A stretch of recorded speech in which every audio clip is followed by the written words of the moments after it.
എന്തുമാത്രം വെബ്സൈറ്റുകൾ നിങ്ങൾക്ക് പരിചയമുള്ളതാണ്. നമുക്ക് ഒരു ദിവസം തന്നെ 25 സാക്ഷ്യം അപ്പ് ചെയ്യാൻ പറ്റിയ സാക്ഷ്യമുണ്ട്. 25 സാക്ഷ്യം അപ്പ് ചെയ്യാൻ പറ്റി. അപ്പോഴേ ഇത്രയും സാക്ഷ്യങ്ങൾ ഇങ്ങനെ വരുമ്പോഴാണ് സ്വാഭാവികമായി നമുക്ക് വരുന്ന ഒരു വിഷയം, ദൈവത്തിൻ്റെ ഏറ്റവും വലിയ അനുഗ്രഹം ഈ സാക്ഷ്യങ്ങളാണ്. രോഗം സുഖപ്പെടുക, അല്ലേ?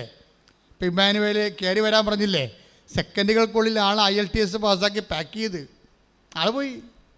ചേച്ചിയുടെ അതേ കോളേജിൽ തന്നെ പോയി, ജർമ്മനിയിൽ. സ്പീഡ് അതായത് എടുക്കുമ്പോൾ നമുക്കറിയാൻ പറ്റുമേ, നടന്നു വരുമ്പോൾ സ്പീഡ് കുറവായി. അപ്പം കൈയൊക്കെ പിടിച്ച് നടത്തും ദൈവം, പക്ഷേ എടുക്കുമ്പോൾ അറിയാൻ പറ്റും.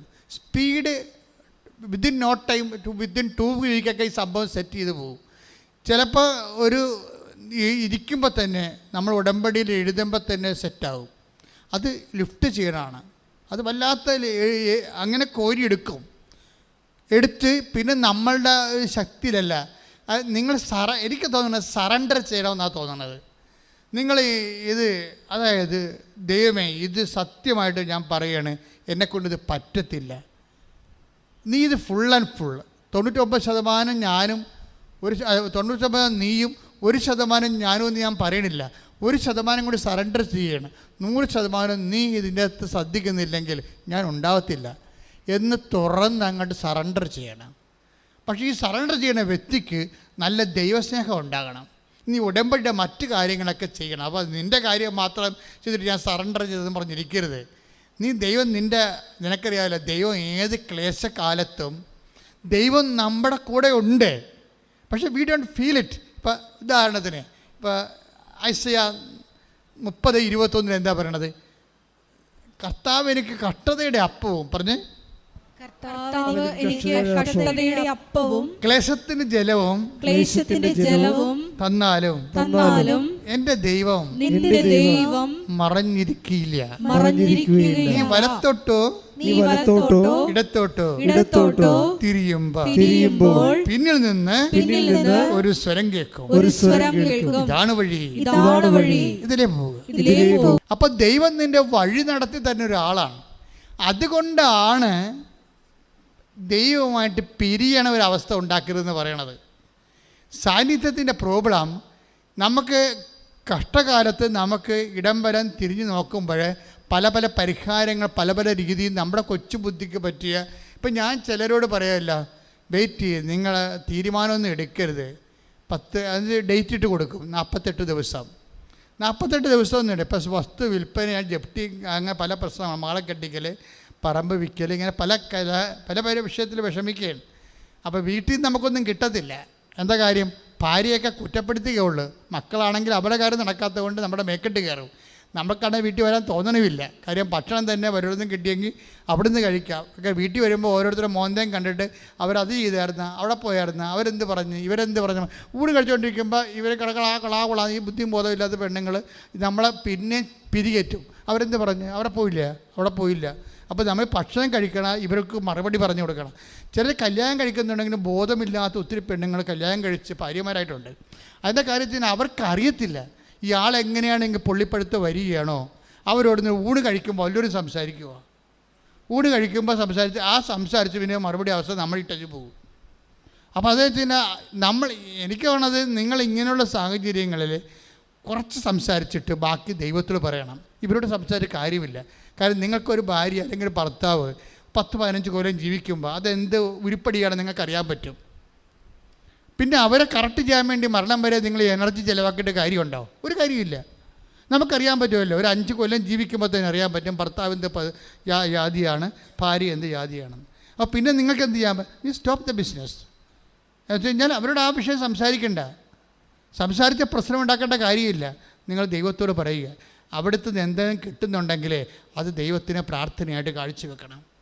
നമ്മുടെ ആന്തരിക ആത്മാവിന് പ്രാണവായു കൊടുക്കാൻ വേണ്ടി കടലിൽ അലകളുള്ളതുപോലെ, അലകളിൽ ഓക്സിജൻ ജനിക്കുന്ന പോലെ നമ്മുടെ പ്രശ്നങ്ങൾ പ്രാർത്ഥനയാക്കി മാറ്റുമ്പോൾ ഈ വിശ്വാസത്തിൻ്റെ, ദൈവസ്നേഹത്തിൻ്റെ, അതുപോലെ തന്നെ പ്രത്യാശയുടെ, ദൈവകൃപയുടെ ഓക്സിജൻ, പ്രാണവായു, കൃപ രൂപപ്പെട്ടു വന്നിരിക്കും. ഇത് ഇരട്ടത്തക്കത്തിനാണ് സംഭവിക്കുന്നത്. ഇത് വിവേചിക്കണ കൊണ്ടാണ് മറിയം അങ്ങനെയുള്ള തക്കങ്ങളിലൂടെ പോകുമ്പോൾ അവർ ഹൃദയത്തിൽ സംഗ്രഹിച്ചു അതിനെക്കുറിച്ച് ധ്യാനിക്കുമെന്നാണ്. അതിനെക്കുറിച്ച് ധ്യാനിക്കും, പ്രാർത്ഥിക്കുക. കർത്താവ് ദൈവമേ, ജീവിതത്തിന്റെ ഇരുട്ട് തക്കങ്ങളിലെ ആത്മാവിന്റെ പ്രാണവായു ഉൽപ്പാദിപ്പിക്കുന്ന അലയൊഴികളുടെയും കാലങ്ങളിലെ കർത്താവേ കൃപയാർജിക്കുന്ന പരിസ്ഥിതിയെ വിവേചിച്ച് മനസ്സിലാക്കി അത് പരിപാലനയുടെ ഭാഗമായി മനസ്സിലാക്കി ദൈവത്തിന് നന്ദി പറയുക. പ്രാർത്ഥനയോടെ മടുപ്പുകൂടാതെ പ്രാർത്ഥനയോടെ ഇടതടവില്ലാതെ പ്രാർത്ഥനയോടെ അങ്ങേ അനുഭവിക്കുവാൻ എന്നെ അഭിഷേകം ചെയ്യണം. ശ്രദ്ധിക്കട്ടെ. ഹല്ലേലൂയ ഹല്ലേലൂയ ഹല്ലേലൂയ യേശുവേ നന്ദി. ഹല്ലേലൂയ ഹല്ലേലൂയ ഹല്ലേലൂയ ഹല്ലേലൂയ എല്ലാത്തിനും മാനുഷിക പരിഹാരമുണ്ട്, ദൈവിക പരിഹാരമുണ്ട്. അപ്പം നീ വലത്തോട്ടോ ഇടത്തോട്ട് തിരിയുമ്പോൾ പിന്നിൽ നിന്ന് ഒരു സ്വരം കേൾക്കും. ഇപ്പം നമ്മൾ വിചാരിക്കാത്ത ഒരു പുതിയ പരിഹാരം ഒരു വിഷയത്തിന് വരുമ്പോൾ നിങ്ങൾ ദൈവത്തിൻ്റെ സാന്നിധ്യം വിവേചിക്കണം. ആ ദൈവമാണ് ഇടപെട്ടിരിക്കുന്നത്. നിങ്ങൾ വിചാരിക്കാത്ത ഒരു പരിഹാരം, നിങ്ങളുടെ ബുദ്ധിയിലില്ലാഞ്ഞ ഒരു പരിഹാരം പെട്ടെന്ന് ഈ വിഷയത്തിലേക്ക് വന്നു ചേരുമ്പോൾ, കാരണം ദൈവത്തിന് നിങ്ങൾ ഈ സാക്ഷ്യങ്ങൾ കേൾക്കുമ്പോൾ അറിയാൻ പറ്റും. അതായത് സാക്ഷ്യങ്ങൾ കേൾക്കുമ്പോൾ അവർക്കൊരു പരിചയമില്ലാത്ത ആൾക്കാരെ ചുമ്മാ ഇവർക്ക് കൊണ്ടുവന്ന് വിസ കൊടുക്കണതൊക്കെ കാണാം. കഴിഞ്ഞ ദിവസം ഒരു സാക്ഷ്യം ഉണ്ടായി. 12 ലക്ഷം ഏജൻസി 12 ലക്ഷമാണ് പറയുന്നത് വിസ. 12 ലക്ഷം. അവർ പറഞ്ഞ് കഷ്ടിപൊട്ടി ഒരു വലിച്ച് പൊടിപ്പിച്ച് വിറ്റും ചുട്ടുമൊക്കെ ഒരു 8 ലക്ഷം ഉണ്ടാക്കി തരാമെന്ന് പറഞ്ഞ്. പോകാതിരിക്കാൻ പറ്റത്തില്ല, അത്രയും കടമുണ്ട്, ഉത്തരവാദിത്വമുണ്ട്. പക്ഷേ ഉടമ്പടി എടുത്തു കഴിഞ്ഞപ്പോൾ ഒരു ഫ്രീ വിസ. അതാണ് ഈ പിന്നിൽ നിന്നുള്ള സ്വരം എന്ന് പറയണത്. ദൈവിക പരിഹാരത്തിന് വേണ്ടി നോക്കി പറയും. What is my point? എന്താ ഞാൻ പറയാൻ ഉദ്ദേശിക്കുന്നത്? നിങ്ങൾ ഈ ദൈവിക പരിഹാരം ഒരു പരിപാലനയുടെ പരിഹാരം ഉണ്ടാകുന്നതിന് മുമ്പ് നിങ്ങളും ദൈവമായിട്ട് നല്ല റിലേഷൻ ഉണ്ടാക്കിയെടുക്കണം. റിലേഷനാണ് പ്രധാനപ്പെട്ട കാര്യം. അത് നിങ്ങൾ ഉണ്ടാക്കണം. അതൊരു പ്രശ്നാധിഷ്ഠിതമായ റിലേഷൻ ആകരുത്. കാരണം ദൈവത്തെ നിങ്ങളെ അറിയാം. നിങ്ങൾ ഈ പ്രശ്നം കഴിഞ്ഞാൽ പിന്നെ ദൈവത്തിന് തിരിഞ്ഞു നോക്കത്തില്ലെന്നറിയാം. അത് റെക്ടിഫൈഡ് ചെയ്യണം. നിങ്ങൾക്ക് ദൈവമായിട്ട് ആ റിലേഷൻ വരാൻ പോകുന്ന ഡാമേജുകൾ ആദ്യമേ കയറി റെക്ടിഫൈ ചെയ്യണം. എന്ന് വെച്ച് കഴിഞ്ഞാൽ ചിലരുടെ സ്വഭാവം ഉണ്ടല്ല, പ്രശ്നങ്ങളുണ്ടെങ്കിൽ മാത്രമേ പ്രാർത്ഥനയുള്ളൂ, അല്ലെങ്കിൽ അവർ ടി വിയും കണ്ട മൊബൈലും കണ്ട കോമഡിയും കണ്ട് ഇളിച്ചൊക്കെ അങ്ങനെ ഇരുന്നുള്ളൂ, ഒരു പ്രശ്നമില്ല, ഭക്ഷണം കഴിച്ച് മറിക്കിടന്ന് ഉറങ്ങും. അപ്പം നിങ്ങൾ ദൈവത്തിന് അറിയാം, പ്രശ്നം ഉണ്ടെങ്കിൽ മാത്രമേ അവൻ ദൈവത്തിന് മുമ്പിൽ വരത്തുള്ളൂ. ഇനി പ്രശ്നകാലം കഴിയുമ്പോൾ അവൻ പഴയ അവൻ്റെ വഴിയിൽ കഴിക്കും, ചുമ്മാ പിന്നെ പോകുന്നത്. അത് റെക്ടിഫൈ ചെയ്യണം. അപ്പം നേരത്തെ പറയണം, ദൈവമേ പ്രശ്നം ഉള്ളത് കൊണ്ട് ഞാൻ വരണമല്ല, എൻ്റെ പ്രശ്നമില്ലാത്തൊരു കാലം വന്നാലും ഞാൻ നിൻ്റെ കൂടെ തന്നെയായിരിക്കും. അതൊരു നിലപാടാണ് ശരിക്കും. ഞാൻ ഈ പ്രശ്നം ഉള്ളതുകൊണ്ടാണ് ഇപ്പോൾ വന്നത്, ഞാൻ സമ്മതിച്ചു. പക്ഷേ എനിക്ക് പ്രശ്നമില്ലാത്തൊരു കാലം തന്നാലും ഞാൻ നിൻ്റെ കൂടെ തന്നെയായിരിക്കും. ഇത് പ്രാർത്ഥിച്ചു, ദൈവമേ ഇപ്പോൾ പ്രശ്നമുള്ളത് കൊണ്ടാണ് ഞാൻ നിന്നെ ആശ്രയിക്കുന്നത്. പക്ഷേ എനിക്ക് പ്രശ്നമില്ലാത്തൊരു കാലം തന്നാലും ഇതിനേക്കാൾ തീഷ്ണമായി ഞാൻ നിന്റെ വഴികളിലെ സഞ്ചരിച്ചിരിക്കാം. ഇത് ഇതാണ് ഞാൻ ലൂപ്പ് ഹോൾ. ഇത് അടക്കണം. കാര്യം ദൈവത്തിനോട് കുഴപ്പം വെച്ച് കഴിഞ്ഞാൽ എല്ലാം അറിയാമല്ലോ, വരാൻ പോകുന്ന എല്ലാം അറിയാവുന്ന കാരണം നേരത്തെ തന്നെ. അതുകൊണ്ടാണ് ചില ആൾക്കാർക്ക് ഉടമ്പടി താമസിക്കുന്നതിൻ്റെ കാരണം അവർ ഉടമ്പടിയിലല്ല. ഉടമ്പടിക്ക് അങ്ങനെ ഒരു കുഴപ്പമുണ്ട്, ഉടമ്പടി സെറ്റാകത്തില്ല. അതിൻ്റെ കോമ്പോണൻസ് എല്ലാം കറക്റ്റാകാം. നിങ്ങൾ രോഗികളെ കാണുന്നുണ്ടോ, അതുപോലെ തന്നെ പത്രം കൊടുക്കുന്നുണ്ട്, പ്രാർത്ഥിക്കുന്നുണ്ട്, പ്രത്യക്ഷീകരണം, കോമ്പോണൻസ് എല്ലാം കറക്റ്റാകാം. പക്ഷേ ദൈവം ഈ സാധനം സെറ്റാകത്തില്ല. സെറ്റാകാത്ത കാരണം ഈ ഒരു കാലം കഴിഞ്ഞാൽ നിൻ്റെ വഴിയെ പോകുമെന്ന് ദൈവത്തിന് അറിയാം. അങ്ങനെ ഒരു റിലേഷൻ നമുക്ക് ദൈവമായിട്ട് ടെമ്പററി റിലേഷൻസ് സാധ്യമല്ല. നിങ്ങൾക്ക് വേറെ ആരുമായിട്ട് വേണമെങ്കിലും ഒരു താൽക്കാലിക റിലേഷൻസ് ഓക്കെയാണ്, പക്ഷെ ദൈവമായിട്ട് ഒരു താൽക്കാലിക റിലേഷൻസ് ഓക്കെയല്ല. കാര്യം ദൈവത്തിൻ്റെ റിലേഷൻസ് എല്ലാം I will be with you unto the last എന്ന് പറയുമ്പോൾ നമ്മളെന്താ ഉദ്ദേശിക്കേണ്ടത്? You must be also with me unto the last. Clear അല്ലേ? അല്ലേ? അപ്പോൾ take the word of God, I will be with you unto the last. ശ്രദ്ധിക്കട്ടെ. ഹല്ലേലൂയ ഹല്ലേലൂയ ഹല്ലേലൂയ യേശുവേ നന്ദി, യേശുവേ സ്തുതി. ഹല്ലേലൂയ ഹല്ലേലൂയ ഹല്ലേലൂയ ഹല്ലേലൂയ ഹല്ലേലൂയ യേശുവേ ആരാധന ആരാധന ആരാധന ആരാധന. മത്തായി 20 28:20. മത്തായി 28:20. യുഗാന്തം വരെ, യുഗാന്ത്യം വരെ, യുഗാന്ത്യം വരെ എന്നും ഞാൻ നിങ്ങളോട് കൂടെ ഉണ്ടായിരിക്കും. അപ്പൊ ദൈവത്തിൻ്റെ ഒരു മോഡ് ഓഫ് റിലേഷൻ അതാണ്. എന്താണ്? അന്ത്യം വരെയാണ്.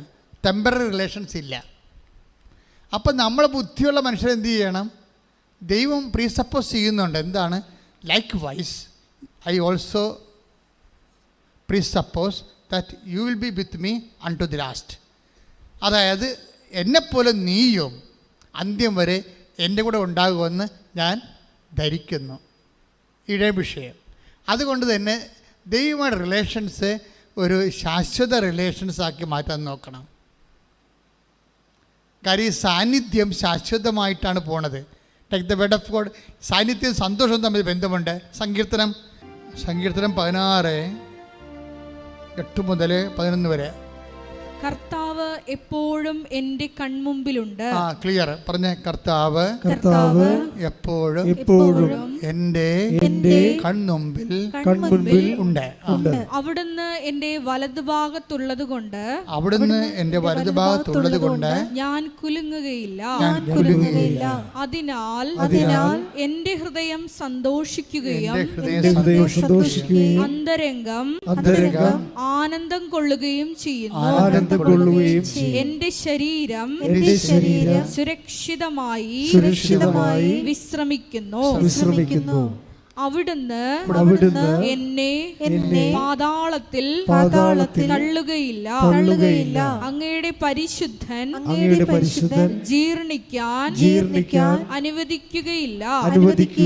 അങ്ങ് എനിക്ക് ജീവന്റെ മാർഗം കാണിച്ചു തരുന്നു. അങ്ങയുടെ സന്നിധിയിൽ ആനന്ദത്തിന്റെ പൂർണ്ണതയുണ്ട്. അങ്ങയുടെ വലതു കൈയിൽ ശാശ്വതമായ സന്തോഷമുണ്ട്. ഇന്ന് പ്രോബ്ലം വെച്ച് കഴിഞ്ഞാൽ ഈ സങ്കീർത്തനം വായിക്കുമ്പോൾ മനസ്സിലാകണത് ഈ സന്തോഷം ദൈവം നൽകുന്നത് ശാശ്വതമായ സന്തോഷത്തെയാണ് ദൈവം ഉന്നം വെക്കണത്, ടെമ്പററി അല്ല. ഇപ്പോൾ ഒരു ബിയർ അടിക്കുമ്പോൾ ഉണ്ടാകുന്ന കിക്കും അത് കഴിഞ്ഞ് ആ കിക്ക് കഴിഞ്ഞിട്ട് നിങ്ങൾ നല്ല ബോധം വരുമ്പോൾ കൂളായിട്ടിരിക്കണില്ലേ? ചില ആൾക്കാർ പിന്നെയും പോയി അടിക്കും. അങ്ങനെ ഉള്ള കൊച്ചു സന്തോഷം, കൊച്ചു കിക്കല്ല സംഭവം. ദൈവവുമായിട്ടുള്ള റിലേഷൻസ് ശാശ്വതമാണ്. അത് എവിടുന്നാണ് വരുന്നത്? സാന്നിധ്യത്തിൽ നിന്നാണ് വരുന്നത്. ശാശ്വതമായ സാന്നിധ്യത്തിൻ്റെ സമ്പൂർണ്ണ ബലമെന്ന് പറയണത് ആ സന്തോഷമാണ്. ശരിക്കും പറഞ്ഞാൽ ഇപ്പം നമ്മുടെ സന്തോഷത്തിൻ്റെ അവിടെ അങ്ങനെ ഒരു അങ്ങനെ വചനമുണ്ട് അല്ലേ? 16:11 എന്താ പറയണത്? അതായത് അങ്ങയുടെ തിരുസന്നിധി സന്തോഷത്തിൻ്റെ പൂർണ്ണതയുണ്ട്. സന്തോഷത്തിൻ്റെ പൂർണ്ണത എങ്ങനെയാണ്? നീ എൻ്റെ വലതുവശത്തുണ്ട്, നീ എൻ്റെ കൺമുമ്പിലുണ്ട്. എന്താണ്? സാന്നിധ്യമാണ് സന്തോഷത്തിൻ്റെ പൂർണ്ണത. ഒന്ന് പറഞ്ഞേ. സാന്നിധ്യമാണ് സന്തോഷത്തിന്റെ പൂർണ്ണത. ഉടമ്പടി എന്ന് പറയുന്നത് ഒരു പൂർണ്ണതയുടെ പ്രാർത്ഥനയാണ്. എന്താ കാര്യം? അതൊരു നെറ്റിഫെറ്റ് സാന്നിധ്യമാണ്. നിങ്ങൾ പറയുന്ന IELTS പാസ്സായി, ജർമ്മനിയിൽ പോയി, വസ്തു വിറ്റു, വഴി കിട്ടി എന്നൊക്കെ പറഞ്ഞത് തന്നെയില്ല. അങ്ങനെ കൊച്ചു പരിപാടികളൊന്നുമല്ല. അതൊക്കെ വലിയ പരിപാടി, നിങ്ങളെ സംബന്ധിച്ചിടത്തോളം വലിയ പരിപാടി തന്നെയായിരിക്കും. പക്ഷേ ദൈവം ഉദ്ദേശിക്കുമ്പോഴേ അതിൽ നിന്ന് ലഭിക്കുന്നതിനേക്കാളും ഇപ്പം നിങ്ങൾക്ക് എന്തുമാത്രം ദൈവാനുഗ്രഹങ്ങൾ കിട്ടിയിരിക്കുന്നത്, അന്നൊക്കെ നിങ്ങൾക്ക് നല്ല സന്തോഷം ഉണ്ടായിരുന്നു. ഇപ്പം ഏതാണ് ദൈവാനുഗ്രഹം കിട്ടിയത്, എന്തിനാണ് സന്തോഷം ഉണ്ടായത് പോലും ഇപ്പോൾ ഓർക്കണില്ല. സന്തോഷം പോലും മറന്നുപോയി. ശാശ്വതമായ സന്തോഷം സാന്നിധ്യത്തിൽ നിന്നുണ്ടാകുന്നതാണ്, ശാശ്വതമായ. അതുകൊണ്ട് ഉടമ്പടിയിലൂടെയാണ് ദൈവം ശാശ്വതമായ സന്തോഷം സാന്നിധ്യം വാഗ്ദാനം ചെയ്യണത്. ഇപ്പോൾ ഉടമ്പടി നിങ്ങൾ വസ്തു വിൽക്കണമെന്നും പറഞ്ഞാൽ IELTS പാസ്സാകണമെന്ന് പറഞ്ഞാൽ എഴുതുന്നത്. പക്ഷേ ദൈവം ഉദ്ദേശിക്കുന്നത് സാന്നിധ്യമാണ്. അപ്പോൾ നിങ്ങൾ സാന്നിധ്യത്തിന് വേണ്ടിയാണ് പ്രൈമറി ആയിട്ട് നിങ്ങൾ ദൈവതിരുസേന വെക്കുന്നുണ്ടെങ്കിൽ ദൈവം പറയും, ഇപ്പോഴും നീ യു ഗോട്ട് ദ പോയിന്റ്, ഇപ്പം നിങ്ങൾ കറക്റ്റ് കാര്യങ്ങൾ ചെയ്തെന്ന് പറയും. എന്താ കാര്യം? സാന്നിധ്യമാണ് ദൈവം ഉദ്ദേശിക്കുന്നത്. നമ്മുടെ മറ്റ് കല്യാണം നടക്കുക, കുഞ്ഞുങ്ങളുണ്ടാവുക, പഠനത്തിൽ ജയിക്കുക എന്നുള്ളതെല്ലാം ടെമ്പററി സംഭവമാണ്. ദൈവം അതിനേക്കാൾ വലുതാണ് ഉദ്ദേശിക്കുന്നത്. എന്താണ് ഉദ്ദേശിക്കുന്നത്? സാന്നിധ്യമാണ്. അപ്പോൾ ഈ സാന്നിധ്യത്തിന് വേണ്ടിയാണ് നിങ്ങൾ ക്രേവ് ചെയ്യേണ്ടത്. ഒന്ന് പ്രാർത്ഥിച്ചേ. കർത്താവേ, കർത്താവേ, ഉടമ്പടി വഴി ഉടമ്പടി വഴി അങ്ങ് വാഗ്ദാനം ചെയ്യുന്ന അങ്ങ് വാഗ്ദാനം ചെയ്യുന്ന ഏറ്റവും വലിയ വലിയ വാഗ്ദാനമായ അങ്ങയുടെ സാന്നിധ്യത്തിനായി ഞാൻ കൊതിക്കുന്നു. കർത്താവേ, കർത്താവേ, നിന്റെ സാന്നിധ്യത്തിൽ ശാശ്വതമായി അനുഭവിച്ചുകൊണ്ട് സമ്പൂർണ്ണ സന്തോഷം അനുഭവിക്കുവാൻ എന്നെ അഭിഷേകം ചെയ്യണം. ശ്രദ്ധിക്കട്ടെ. ഹല്ലേലൂയ, ഹല്ലേലൂയ, ഹല്ലേലൂയ. യേശുവേ നന്ദി, ഹല്ലേലൂയ, ഹല്ലേലൂയ. ഹല്ലേലൂയ, ഹല്ലേലൂയ, ഹല്ലേലൂയ. യേശുവേ സ്തുതി, ഹല്ലേലൂയ, ഹല്ലേലൂയ.